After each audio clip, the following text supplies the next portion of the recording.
Salut la machine et j'espère que tu es au top. Dans cette vidéo, on va parler de réaction nucléaire. Cette fois-ci, grâce à un exercice de synthèse, un exercice type, ce que tu peux avoir à ton interro et qui sait même le jour du bac. Tu vas voir que ça va tout résumer. De la radioactivité aux réactions nucléaires, fusion et fission. Allez, on est parti.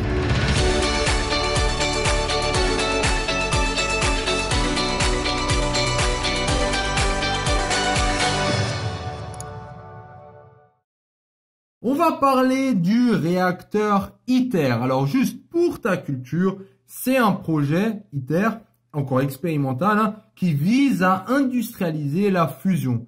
Donc c'est une énergie qu'on n'arrive pas encore à utiliser comme l'énergie nucléaire de la fission, parce qu'elle est énormément plus puissante que celle de la fission. Alors on peut se dire, c'est clair que pour l'avenir, si on le maîtrise, c'est parfait, mais en attendant, donc c'est un projet avec une trentaine de pays et ils en sont quasiment à 20 milliards de budget. Et tu peux aussi t'imaginer si le truc il pète.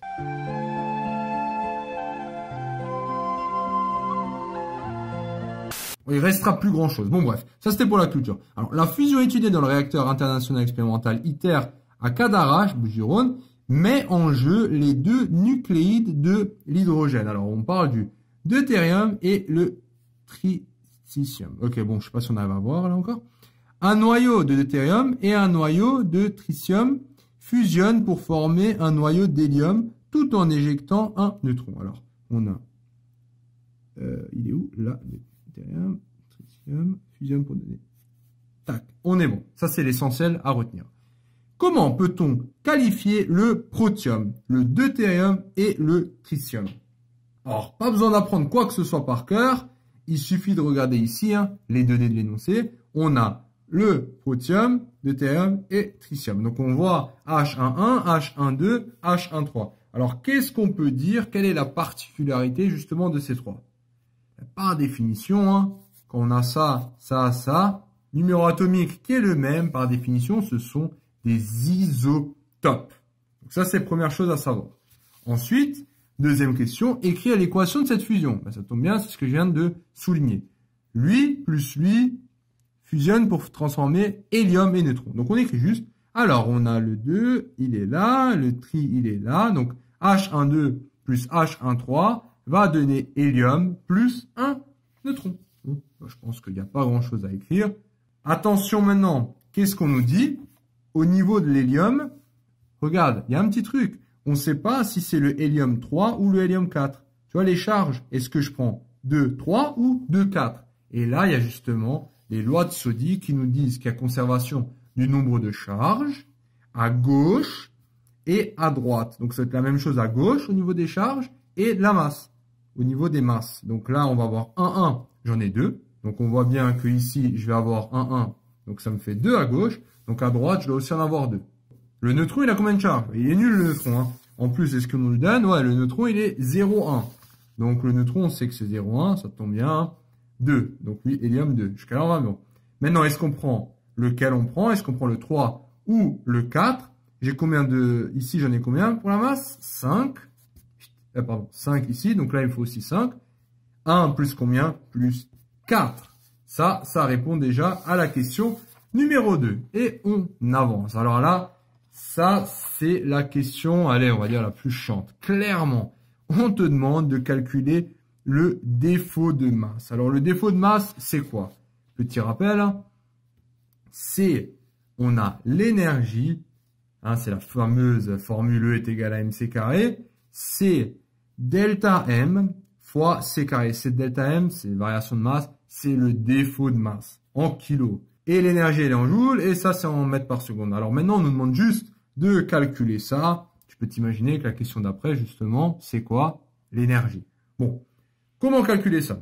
Alors, tu vas prendre la variation, ça veut dire que tu veux la masse finale moins la masse initiale. T'es d'accord? Donc, là, si j'ai mon équation, je vais prendre cette masse, ça, la masse finale ici, la masse initiale ici. Comment je fais pour calculer la masse de ça? C'est la masse de celui-là plus la masse de celui-là. Et celle-là, c'est la masse de celui-là plus la masse de celui-là. Et je fais la soustraction. Alors là, je suis désolé, mais Je vais te laisser faire les calculs. Alors, t'inquiète pas, je te donne la réponse. Donc, je vais prendre j'utilise mes données et je l'écris. Allez, je l'écris pour toi. Donc, je mets des valeurs absolues parce qu'on s'intéresse juste à la masse, la variation. Combien de différences? Donc, j'ai la masse de l'hélium plus de neutrons, tac, tac. Donc, celle-ci, ça, c'est le côté final, moins le côté initial.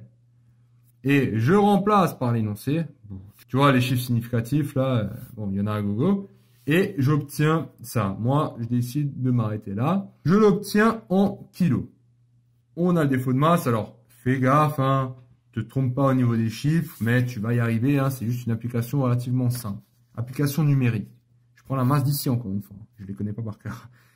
Donc, en supposons, question d'après. En supposons, là, on te donne le défaut de masse. Alors, juste maintenant, attention pour toi, là. Ça, c'est pour le galérien. Ça, c'est pour le gars qui capte pas trop ce qui se passe, mais qui a quand même réussi à retenir cette formule.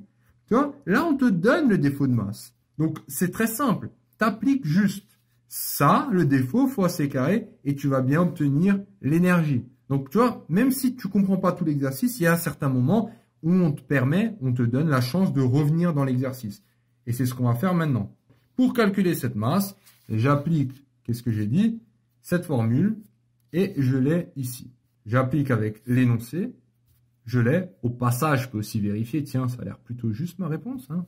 Ça au cas où, petite astuce. Et j'obtiens le résultat en quoi? En joules. On obtient un résultat en joules. Et on nous demande quoi? On nous demande en joules, puis en méga électrovolts. Oh là, je ne sais pas comment passer de l'un à l'autre. Encore une fois, on regarde nos données. On nous donne que 1 électronvolt, c'est 1,602 fois 10 puissance moins 19 joules. Donc, il suffit de faire un produit en croix. Parce que là, on a un résultat en quoi? On a un résultat en joules.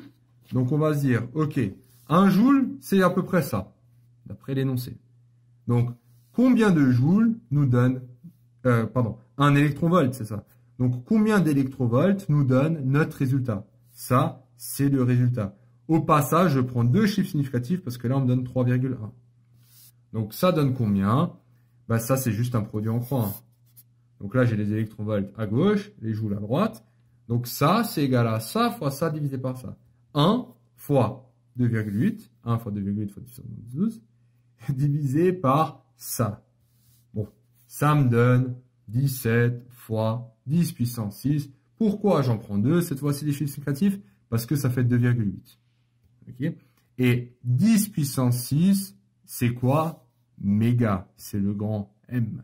Donc, j'ai bien 17 méga électronvolts, ce qui répond encore une fois parfaitement à la question. Et on se rapproche déjà de la fin. Encore, il reste encore un peu. La question numéro 5. Ouh là, elle a l'air grande celle-là. Allez. Si le deutérium présent peut être extrait de l'eau de mer, le tritium n'existe qu'en petite quantité sur Terre. Okay. Ce dernier est fabriqué in situ, donc sur place, dans le réacteur par bombardement neutronique du lithium. 6, Z égale à 3. Écrire l'équation de la transformation du lithium en tritium, sachant qu'il se transforme aussi en noyau d'hélium 4. Bon, alors on nous dit tout. Alors, le deutérium est obtenu par neutron plus ce lithium qu'on nous donne en plus, hein, lithium 6 avec Z est égal à 3, et aussi, en attendant, il forme un noyau d'hélium. Donc en gros, bref, il faut juste lire, hein, qu'est-ce qu'il y a à la base et qu'est-ce qu'on cherche à la fin, et on obtient quoi?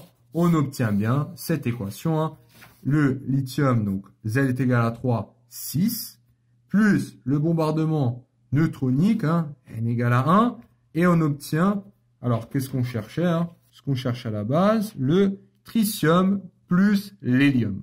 On est bon? Alors maintenant, juste au cas où, hein, pourquoi on s'amuse à faire ça? Ben parce qu'ils le disent bien dans l'énoncé, hein, c'est que le tritium n'existe qu'en petite quantité sur Terre. Donc c'est sympa, donc c'est arrangeant si on arrive à le créer. C'est un peu, bon, c'est un peu comme enrichir l'uranium, si tu veux. C'était un peu dans la même idée, comme je l'ai expliqué dans la vidéo sur la fission. Dernière question, on arrive à la dernière question.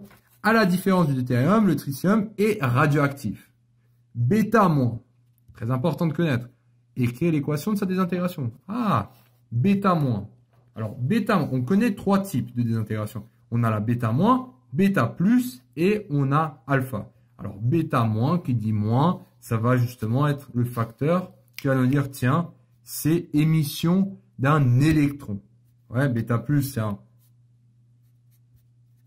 Ok, ça c'est, voilà, électron. Positron, ça aurait été ça, c'est la bêta plus. Et donc, ça c'est bêta moins, bêta plus et alpha, au cas où, c'est hélium. Hélium, c'est 2, 4. Et on a aussi tout le temps émission de rayonnement gamma. Alors, on a quoi? Donc, on a tritium, voilà. Donc, tritium, donc c'est bien lui. Et lui. Et il manque quoi, justement? On va regarder avec les lois de Soddy, qui nous dit que là, les charges, donc à gauche, j'ai 1, là, j'ai moins 1. Donc, il faut égalité, donc il faut que j'ajoute plus 2. Première chose. Et au niveau de la masse, j'ai 3 ici. Et là, j'ai quoi? Ben, il me faut 3 aussi. Donc, il me faut un 3. Donc, quel élément a 2, 3? On va regarder. 2, 3, c'est bien l'hélium 3. Voilà pour cet exercice sur le réacteur ITER. Alors, comme tu as pu voir, ça reprend vraiment toutes les notions. Hein. On parle de fusion, on parle, bon, la fission, on n'en parle pas trop ici, pas du tout même. En tout cas, fusion et radioactivité. Pour la fission, ne t'inquiète pas, j'ai aussi fait un exercice là-dessus. Voilà, j'espère que ça c'est bien compris. Surtout, il faut faire attention ici au niveau de du défaut de masse, hein, avec ces chiffres significatifs, et aussi la conversion entre joule et électrovolt. Voilà, félicitations d'être arrivé jusqu'au bout de cette vidéo. Cette vidéo t'a plu? Ça tombe bien, il y en a encore. Sur matrix.fr, tu peux non seulement télécharger le résumé de cette vidéo, mais aussi retrouver tout ton programme avec plein d'exercices corrigés étape par étape. Tu peux aussi défier tes amis dans des jeux et te mesurer à la communauté Matrix pour gagner un cadeau tous les mois. On se retrouve sur matrix.fr.